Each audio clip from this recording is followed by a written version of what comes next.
18 सितंबर से 5 दिन का विशेष अधिवेशन बुलाया गया। पहले दिन पुरानी संसद भवन में चर्चा चली। ऐसा लगता था कि पांचों दिन यहीं पर चर्चा होंगी व देश को कुछ नया सुनने को मिलेगा, लेकिन दूसरे ही दिन पुराने संसद से उठकर सरकार नई संसद में चले गई। बीच में ही पुरानी संसद को छोड़ना कहां तक ठीक है, इसे लेकर अलग अलग चर्चा हो रही है। नमस्ते भारत, आप देख रहे WH न्यूज, मैं विजय खौसे। सरकार को नई संसद में जाना ही था तो 26 नवंबर को जाना था, क्योंकि इसी दिन डॉक्टर भीमराव अंबेडकर जी ने संविधान संसद को समर्पित किया था। इस दिन जाते तो 1 और 26 नवंबर की तारीख इतिहास के नाम होती, लेकिन ऐसा नहीं होने दिया। खैर, कोई बात नहीं। नए संसद भवन में पहले दिन अच्छी पहल सरकार ने की, जो नारी शक्ति वंदन अधिनियम को लाया गया। मैं आपको बताना चाहूंगा कि 12 सितंबर 1996 में HD देवगौड़ा की सरकार ने 21वें संशोधन विधेयक के रूप में पेश किया था, जिसे संसद में खुलकर समर्थन मिला और कई सांसदों ने उसी दिन खुलकर सहमति भी जताई थी। उस दिन यूनाइटेड फ्रंट की सरकार थी, जिसमें 13 पार्टियों का गठबंधन था, लेकिन OBC कैटेगरी के सांसदों ने इसमें कुछ बदलाव करने की मांग उठाई, जिसके बाद तत्कालीन प्रधानमंत्री HD देवगौड़ा ने विधेयक को CPI नेता गीता मुखर्जी के नेतृत्व में बनाई गई संयुक्त समिति को भेज दिया था।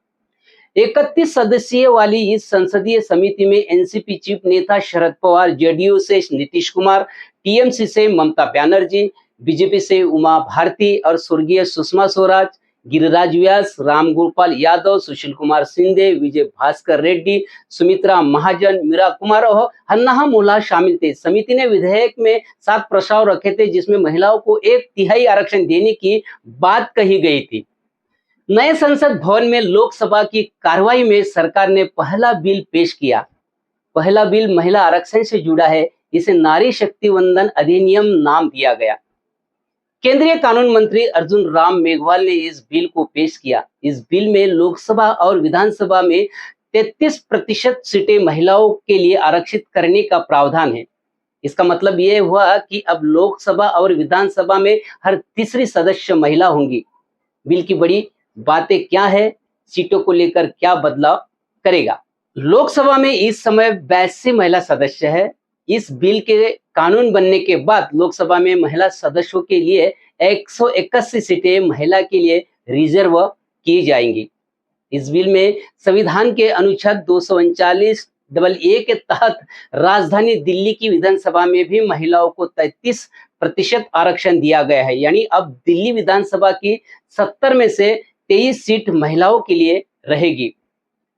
सिर्फ लोकसभा और दिल्ली विधानसभा ही नहीं, बल्कि बाकी राज्यों की विधानसभाओं में भी 33% आरक्षण मिलेगा। अब कब तक के लिए रहेगा ये आरक्षण?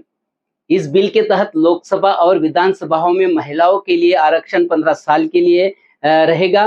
15 साल के बाद महिलाओं को आरक्षण देने के लिए फिर से संसद में बिल लाना होगा, क्योंकि संसद में फिर से बिल यदि नहीं लाएंगे तो ऑटोमेटिकली जो 15 साल के लिए जो रिजर्वेशन दिया है वो रिजर्वेशन कैंसिल होगा। लेकिन ऐसा नहीं होगा। इसमें 15 साल के बाद में जो भी सरकार आएंगी, इस बिल में अपना प्रावधान करके उस हिसाब से महिलाओं का आरक्षण दिया जाएगा। आज के लिए बस इतना ही। फिर मिलेंगे नए विषय के साथ, तो बने रहिए WH न्यूज के साथ। लाइक करें, सब्सक्राइब करें, विज्ञापन देकर हमें आर्थिक सहयोग करें। धन्यवाद।